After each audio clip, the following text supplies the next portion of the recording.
नमस्ते, प्रणाम, राधे राधे, जय श्री कृष्ण। आई हो कि आप लोग कैसे हैं? आशा करते हैं आप लोग अच्छे होंगे, स्वस्थ मस्त व्यस्त होंगे। मैं भी ठीक हूँ। मेरे प्यारे भाई बहन, आज मैं एक आप लोगों के गीत लेकर आई हूँ। सोहर गीत है श्रवण जी का। तो श्रवण जी कैसे मिले अंधी अंधा को, इस गीत के माध्यम से मैं आपको बताऊँगी। जितना मुझे आता है मैं गाकर इस गीत के माध्यम से आप तक पहुँचाने की कोशिश कर रही हूँ।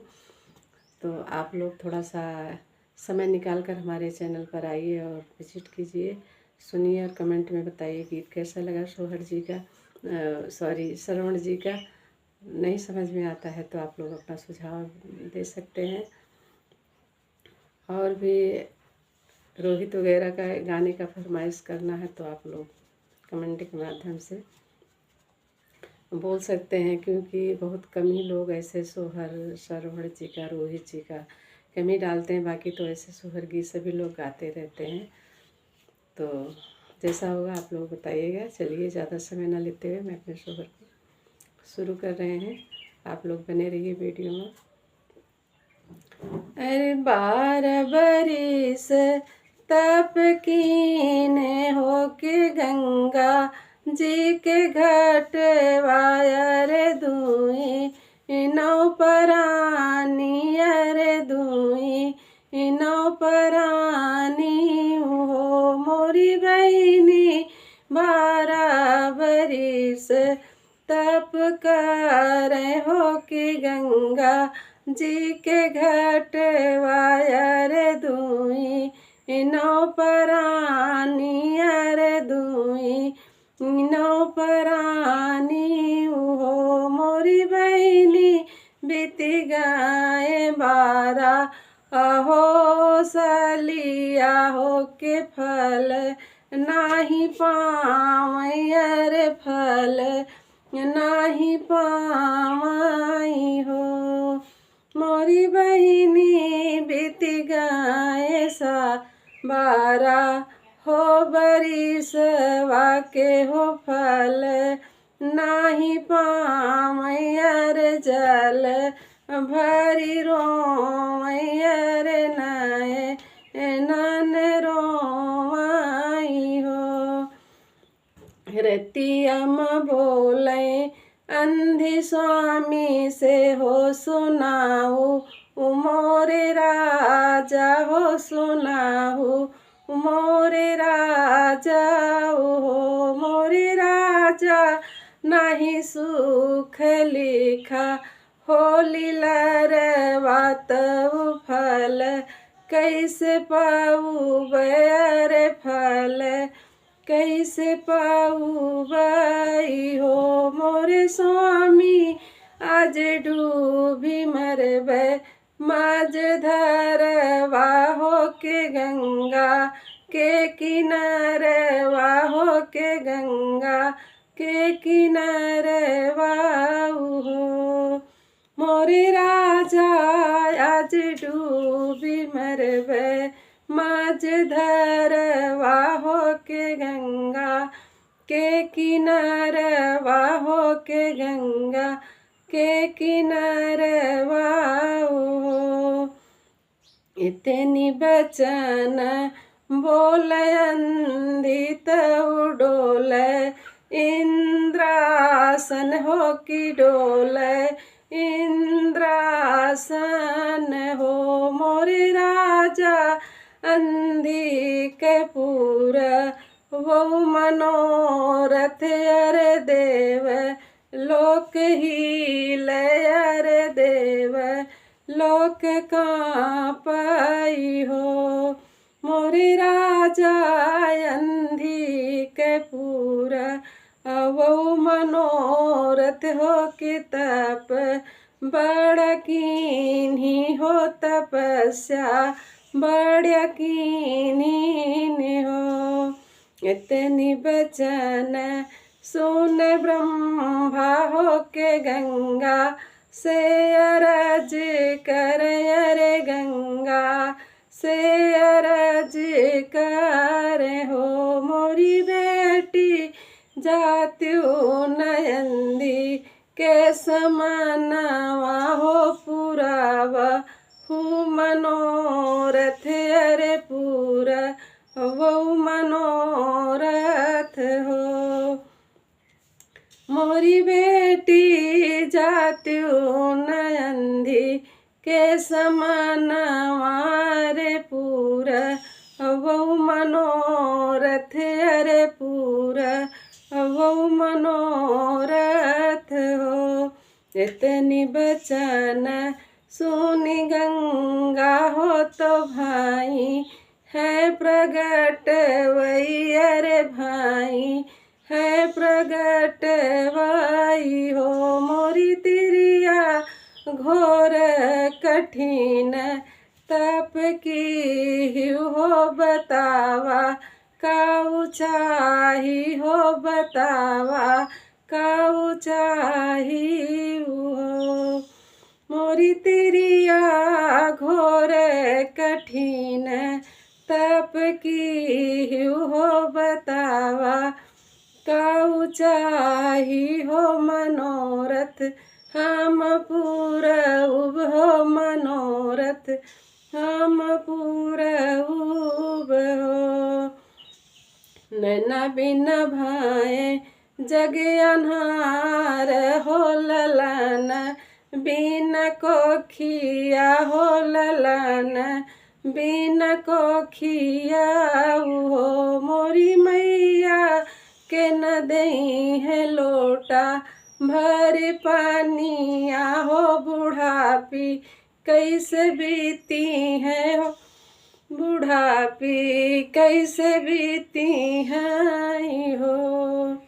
मोरी मैया के न दई है लोटा भरी पनिया हो, बुढ़ापी कैसे बीती है हो, बुढ़ापी कैसे बीती है हो।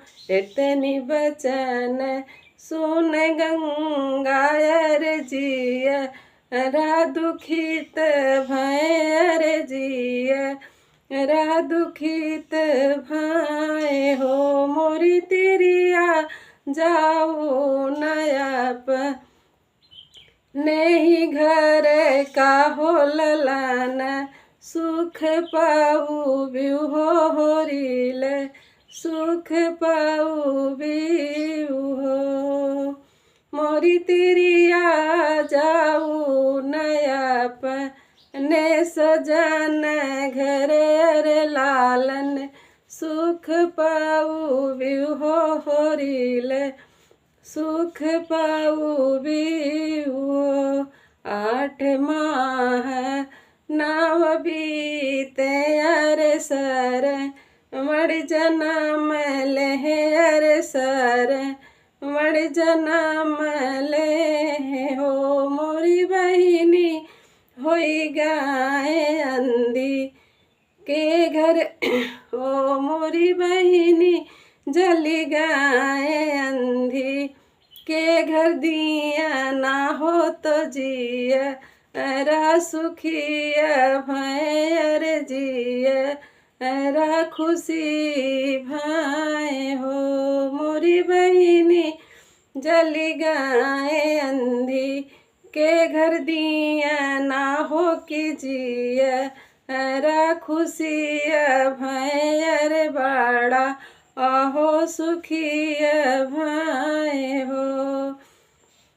जैसन करई अंधी सेवा हो, वैसे बाढ़ सरमण हो, वैसे बाढ़ सरमण हो। मोरी बहिनी होई गाय 5 हो बरिस के, अरे मैया से ही बोल, अरे माया से वही बोलाई हो। जय तिल अंधी कर सेवा हो कि ताये तिली बाढ़, अरे ताये तिली बाढ़ाई हो। मोरी बहिनी होई गाय 5 बरिस के हो, मैरिया आगे बोले हो, मैरिया आगे बोलाई हो। कहू तो मोरी मैया काशी जाई, अरे कहू तोहरी सेवा करी, अरे कहू तोहरी सेवा करी हो। मोर बेटा नहीं जाय काशी पढ़न कहाँ, अरे नाही हमारी सेवा कर, अरे नाही हमारी सेवा करहो। मोरे बेटा नहीं जाय काशी पढ़न कहाँ, अरे नाही मोरी सेवा कर, अरे नाही मोरी सेवा करहो। मोरे लाला कैले त्याप ना बियाहवा हो बहुरिया, घर आऊती हो बहुरिया, घर आऊती हो। मोरे लाला कैले त्याप ना बियाहवा हो बहुरिया, घर आऊती हो बहुरिया, घर आऊती हो। अरे एकादशी का चढ़ती लक हो दूसरे दिन ब्याह हो, दुआसी या के ब्याह हो। मोरी सखियाँ तेरे से बहुआ घर आई हो, अंधी के दिन लौटे हो, अंधी के दिन लौटे ने हो। एकादशी के चढ़ती लक हो दुआस होई ब्याह हो, दुआस दसी ब्याह हो। मोरी सखियाँ तेरे से कयाई बहुआ घर हो, अंधी के दिन वाला उठे हो, अंधी के दिन वाला उठाई हो। जैसे जुड़ानी अंधी अंधा हो, सुनाऊ गंगा मैया हो, सुनाऊ गंगा मैया हो। मोरी मैया वैसे जुड़ाए जग सारा हो, भजनिया सुख सुने हो, सोहर सुख सुनाई हो। मोरी मैया वैसे जुड़ाए जग सारा हो, सोहर सुख सुने हो, भजन सुख सुनाई हो।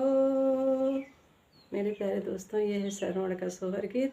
आप लोग थोड़ा सा समय निकाल कर हमारे चैनल पर ज़रूर आइएगा, इस गीत को सुनिएगा, फिर बताइएगा कि गीत कैसे लगा। यदि गीत में कोई त्रुटि रह जाती है, बीच में थोड़ा सा हम भावुक हो गए थे क्योंकि बड़ा दर्द भरा सोहर गीत है, तो आप लोग प्लीज़ एडजस्ट कर लीजिएगा और क्षमा करिएगा। राधे राधे, नमस्ते, प्रणाम सभी को, जय श्री कृष्णा।